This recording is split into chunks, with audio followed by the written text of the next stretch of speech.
thank you for joining me in the American Heart Association Go Red for Women podcast series. Joining me today is equity advocate and social change agent Ora Kemp. She's the senior manager for New York Common Pantry's Live Healthy team. She strives to blend scientific findings and social application to facilitate community development, committed to removing barriers to health and building sustainable resilience. She seeks out opportunities to connect people to necessary resources and fundamental education, tools bolstered through promoting dignity and supporting self-sufficiency. Through her work leading the direct education and PSE teams, they work as agents of change, dedicated to equitable access to real food for all people. Please visit their website, newyorkcommonpantry.org. Ora, I do want to thank you so much, for taking the time and, joining this podcast with us. We're so excited to have you on board. I'm personally honored and excited to partner with you on this great mission that you've been on. And I'd love for you to tell our community a little bit more about your role in the New York Common Pantry and how you got there. Right. So thank you first and foremost so much for having me. I took a deep dive into a bunch of your older podcast recordings and just got to see, it's wonderful to be able to hear the stories of people who are doing work that plays in some role into the supporting individuals, right? Supporting our health and our well-being. And it was great to go through those and get fired up and really feel inspired to be part of this group to now come on and talk about food insecurity in New York City and the work that I do to really bring food justice to the forefront. At New York Common Pantry, our mission is we're committed to reducing hunger by promoting dignity, health, and self-sufficiency. And that health piece was just added in about a year ago with our new fiscal year. We really saw the importance of focusing on health as a primary factor for really addressing the underlying conditions related to food access.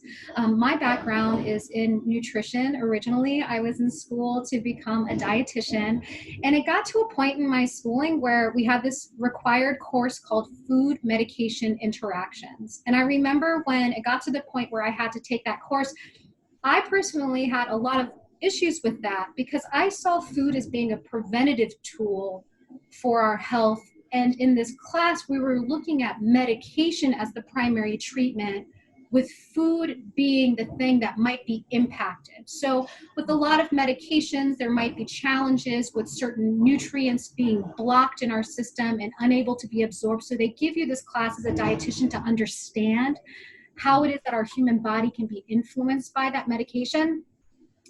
And it just it really hit a nerve to me because at the core, I believe that food is the most powerful tool that we have for promoting our health.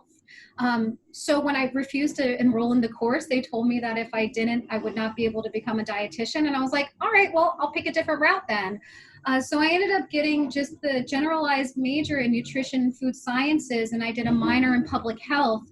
And I started to look at this whole world of what we call upstreaming, right? So we know that heart disease is an issue in the United States, but heart disease is not something that just pops up on its own. There are some conditions that can be brought through family, so it becomes hereditary, that gets carried, but a big part of it is related to our daily health behaviors. And upstreaming says if we can look at something further up the line that led to this specific health condition, and if we address that behavior or if we address that deficiency, then we can alleviate it and keep it from happening in the first place. So this whole upstream approach was completely counterintuitive to the nutrition and dietetic background that you get in food medication interactions. One is after the disease has already manifested, and one is asking us to look at what we can do before it even gets to that point. And that was revolutionary for me. And once I found that world of public health, I started to look at chronic disease in a different way. So it was no longer about trying to just treat the symptoms of the disease, but instead treating root causes with food as the main medication. And from there, I ended up going on to get my master's in public health.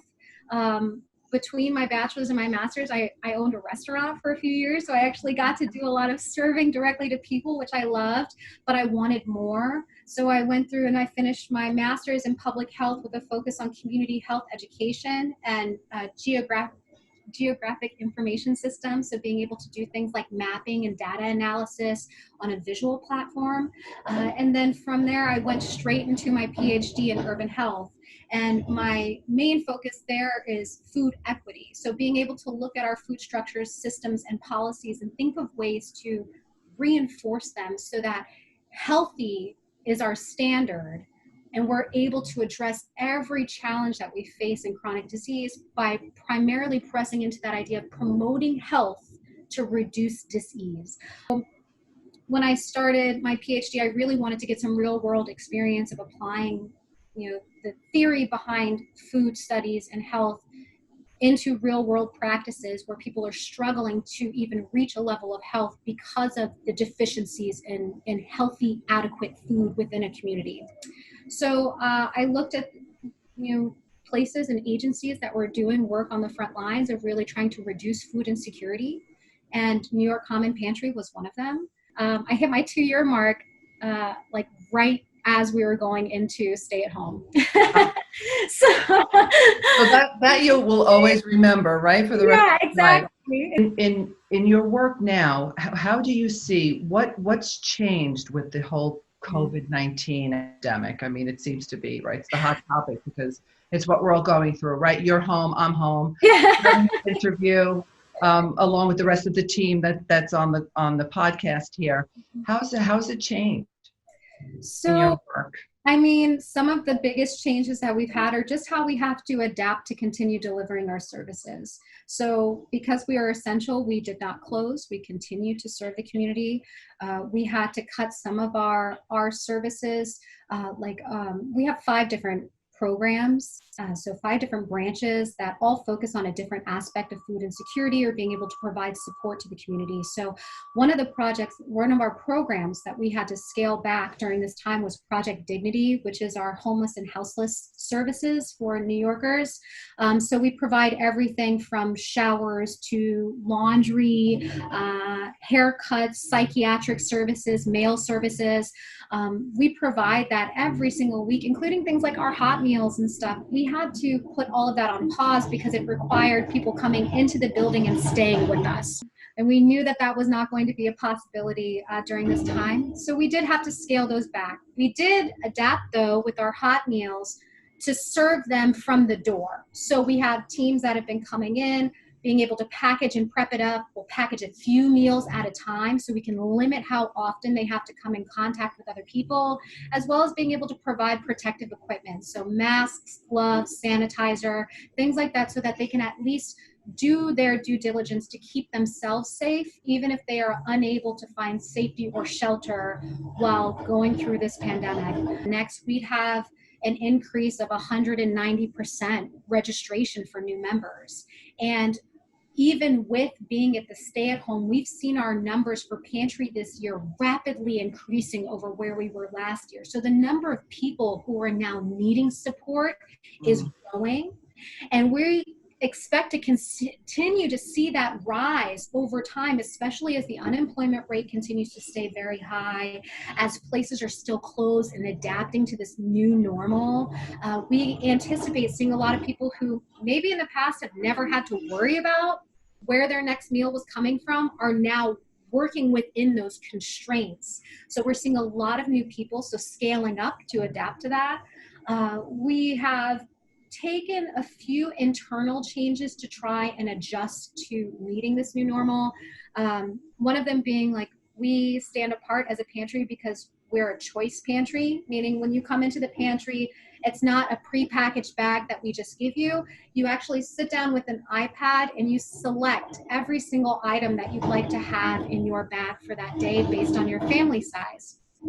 During this time, trying to limit our direct contact with people, we've had to cut that out of our normal processes.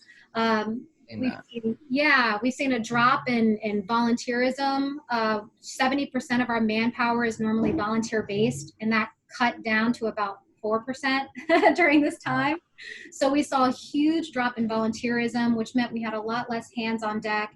So all of us as a team have really been, we've scaled down to like our skeleton team, and it's been all hands on deck with staggered schedules, doing whatever we can to make sure that people still get access to food. What barriers exist for food insecurity in New Yorkers and trying to eat nutritiously? Oh, yeah.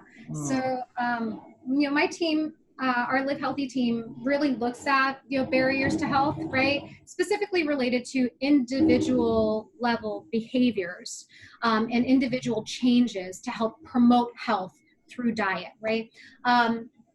We have these two pillars of our Live Healthy team. One is our nutrition education team. So they're looking at those individual level changes.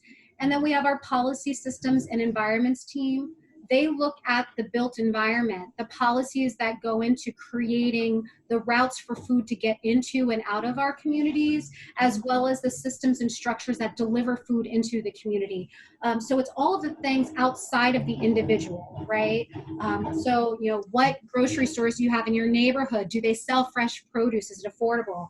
Like when we start to talk about barriers, there are essentially like three main barriers that can be, that kind of fit underneath that umbrella. The first one is accessibility. So from your home, can you get to where food is? Do you know where to find that food? Can you get that food home? So once you get there, if you have all these grocery bags, is there a bus route or a subway, or are you close enough that you can actually get that food home after you've purchased it? And then does your home have the tools that you need to prepare the food, store the food, and utilize the food in a timely manner so it doesn't get wasted, right? So that's accessibility. That's one of the barriers. Another one is affordability. So once you find that food, can you pay for it? Is the value of the food worth its cost? So that idea of quantity versus quality. If you have a family of 5 and you only have $60 to last for your food the entire week, is it valued to you to get food that is more nutrient dense? Or is it more important to you to get more voluminous food with less nutritional quality? It's a trade-off that you have to, that's another one of the barriers. So, when you're looking at having a finite budget, but you need to feed your family, those are the trade-offs that you have to do. So that kind of fits underneath that second umbrella of affordability. The third thing that we look at when it comes to barriers is knowledge, right? So do you have the knowledge to prepare the food? Do you understand its benefit for your body? Do you have the skills to prepare the food? Do you know how to use the food in recipes? Do you know how to actually preserve the food? So once you get it in, does it need to be refrigerated? Does it need to be sealed and in a dark space? What's going to help this food last longer? And then also, I put underneath that whole level of knowledge is cultural appropriateness. So the idea of, when you see this food and it's put in front of you, do you know what it is? Have you ever eaten it before? Is it something that fits into the way that you eat culturally? So one big challenge is, a lot of the tools that come from USDA, so United States Department of Agriculture, which puts together things like My Plate. A lot of the challenge with that is like this perfect little plate split into 4 sections with a little glass of milk on the side. But how many people, when they prepare a meal, their plate looks exactly like that, perfectly sectioned off? And nobody, like, what about if people come from a culture where they eat a lot of stews? So everything goes into the same pot and cooks together. What does that plate look like? And how can we make sure that people understand the principles of how to structure that plate or that bowl or that dish so it still meets what they need to promote health while not sacrificing their cultural representation on the plate? All of those are parts and pieces of barriers that we look at and that we work every single day to address, both on the individual level as well as our systems and neighborhood and policy levels. Amazing, really. And what role does health equity play in food access? So I think it's important, especially in the context of talking about food access, to understand the difference between equality and equity. So food equality is the idea that all of us have access, equal access to food. Um, Food equity is the belief that in certain circumstances, there's going to need to be additional effort or supports put in place to bolster up healthy food within a community or food access within a community so that people are on a level playing field with other areas. So case in point, in the South Bronx, we have one grocery store for every 33 bodegas, right? That means 33? for every 33 bodegas, there is one One grocery store. grocery store. Wow. Okay. So that means in my community, if I want to create true change in the food that's accessible to people, I need to implement policies that would allow for bodegas to more easily provide food that is healthy and promotes wellness, right? But that's a huge risk for bodega owners because that food has a very finite expiration date. Mm. Packaged foods, processed foods, shelf-stable foods, they can invest in those, stock them up, and slowly use their stores. It's not the same when it comes to the food that actually promotes health. So when we talk about equity within policy, we need to understand that it's not just about giving food or making sure that food is there, but really supporting the structures that help to bolster it to the level that it needs to be to alleviate the burden of health inequity that we've been seeing through generations within a community. You know, the South Bronx is ranked 62 for health outcomes. We're dead last. We are dead last for health outcomes. And that is not by accident, that's by design. Mm. So when we start to think of this idea of equity, if for years and for generations a community has been neglected and disenfranchised, we need to reinvest to even get to the point where we're level with areas like the Upper East Side.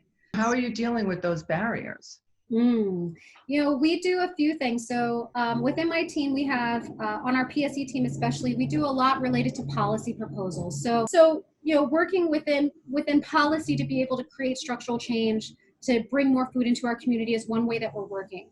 Another is through our initiatives. So we have two initiatives on our PSE team. One of them is Food MD, which is our fruit and vegetable prescription program. So we're partnering with clinicians to be able to identify people who are living with food insecurity and are experiencing or on the verge of developing a chronic disease. So hypertension, diabetes, if their BMI can qualify them, any of these things. And through that program, we're providing nutrition education. We provide them with pantry shares as well as access to social support services. So being able to see if they can get access to SNAP benefits, to see if they can get access to WIC benefits, housing assistance, childcare support, all of those wraparound services. We also go through and we provide them with 10 pounds of additional fresh produce every single week to increase their daily fruit and vegetable consumption, to see how that impacts their overall health. And the other is through our farm share program. So about 2 years ago, we started our CSA, and that is coordinating with other producers and providers here in New York State to bring fresh food directly into our community and provide it as an add-on service for our Nourish program, which is the commodities program for our seniors. Everything that they receive in those packages are shelf-stable foods, so no fresh produce, no fresh veggies or fruits. We started partnering with them to offer those as a supplement for their Nourish packages, as well as opening it up to our community and being able to offer fresh food directly to people where they're able to invest in this community structure. We're able to offer things like the social impact program, which if you pay with WIC or EBT, you can get a discounted farm share package, and others in the community that are able to pay $5 more, they pay it forward so another family can get their package discounted. So you're actually able to invest in other families within the community and provide them the support that they need to make sure that they get access to that food as well. I love that. I love that. You are obviously so incredibly passionate about what you do. Yeah. Tell me why. Well, Well, okay. So when I was a kid, I grew up. My mother is the oldest of 8 children. She's the only girl, right? So I grew up in a house with a bunch of guys, and all of us always lived together. So at one point, like we were even living in, a house like all of my uncles, my grandmother, all of us together in this very small space. We're a very close knit family, but we didn't grow up with a lot of money. You know, my grandmother received benefits for a majority of her life. She was in a lot of support programs and things, and it was because we didn't come from money. We had to work for a lot, and when you are in that environment, you start to recognize that like going to the doctor is an expense that is just not in the budget, right? So food became that tool. We knew that staying active, eating well, that was going to be our key. And because we didn't have a lot of money, we spent a lot of time sitting at home, cooking meals in the kitchen with my grandmother. And she was really the one who gave me this love for food. When I was a kid, she had chronic goiters, which goiters are from an iodine deficiency. So she would get these, little, like a golf ball size lump just under her chin. And I knew whenever I saw the goiter come in that for the entire week, our snacks were going to be sliced cucumbers with iodine salt, right? I knew it. Like, you didn't have to explain it to me. I knew it was coming. And it was magic to me that by eating something so simple, the goiter on her neck would disappear. Oh. It was magic to me as a kid to see it happen right in front of my eyes, right? This magic of food is something that I've had since I was young. But the belief, my personal belief that access to food is a human right is really the core of why it is that I'm so passionate about what I do. I don't believe that people should struggle for the basic needs for survival. Food, clothing, shelter. Those are 3 things that in any given society we need just to survive. So if we know someone is struggling with homelessness and we know someone doesn't have an income to be able to clothe themselves and they don't have access to food, how do we expect them to be a contributing member to society if they don't even have the baseline needs? When we get everybody to that place of being stable, when they know where their next meal is coming from, when they have a roof over their head, when they have a feeling of security and safety, then it's no longer just about survival. They can lift their heads up and say, okay, now how can I engage and allow myself to become part of a community? Like, you can't thrive if you can't survive. And food is a key piece in allowing us to thrive in a multitude of ways. And I'm just really committed to making sure that all humans have access to those basic necessities to survive. That's my motto. You know what? Healthy food access is not a privilege, it's a right. The right. And we all need to have it. Yes. And it's one of those things, like, people who have never struggled with food insecurity don't really understand how demoralizing or how detrimental it can really be for an individual's self-efficacy. So our ability to feel confident to even make a change or even exist within a space is so heavily dependent on what we have access to and what we don't. And if we can live within a society that says your life is not valued enough to even provide for you the baseline amount of food that you need to survive, why would your life or your health be valued then in any other instance? Right. Well, you know what? We are all in this together and we are creating change, right? Making baby steps and, providing access with these podcasts to make people aware, educate them. So we are creating it. And I'm so thankful to you for the work that you do. And I know I speak on behalf of the American Heart Association, our especially Go Red for Women team. So this has been really amazing, so enlightening and educating for me as well. And I look forward to connecting more and working closer with you and your organization. Thank you so much for that, Rose. I really do appreciate that. And this work can't be done just by one group or one team of people. No, The collaboration and partnership that we have with agencies across New York City and with the American Heart Association especially, like, you share our passion and vision for a healthier community, especially for women, especially during this time of COVID, especially in this time when we need healthy food more than ever. So thank you so much for you guys continue to support and for giving a platform for me to speak about our agency and what we're doing every single day to address these issues within the community. Oh, Thank you. thank you. Yeah. Great. Thank you so much. Thank you. We hope you enjoyed this podcast. For more information, please visit goredforwomen.org or heart.org. See you next time.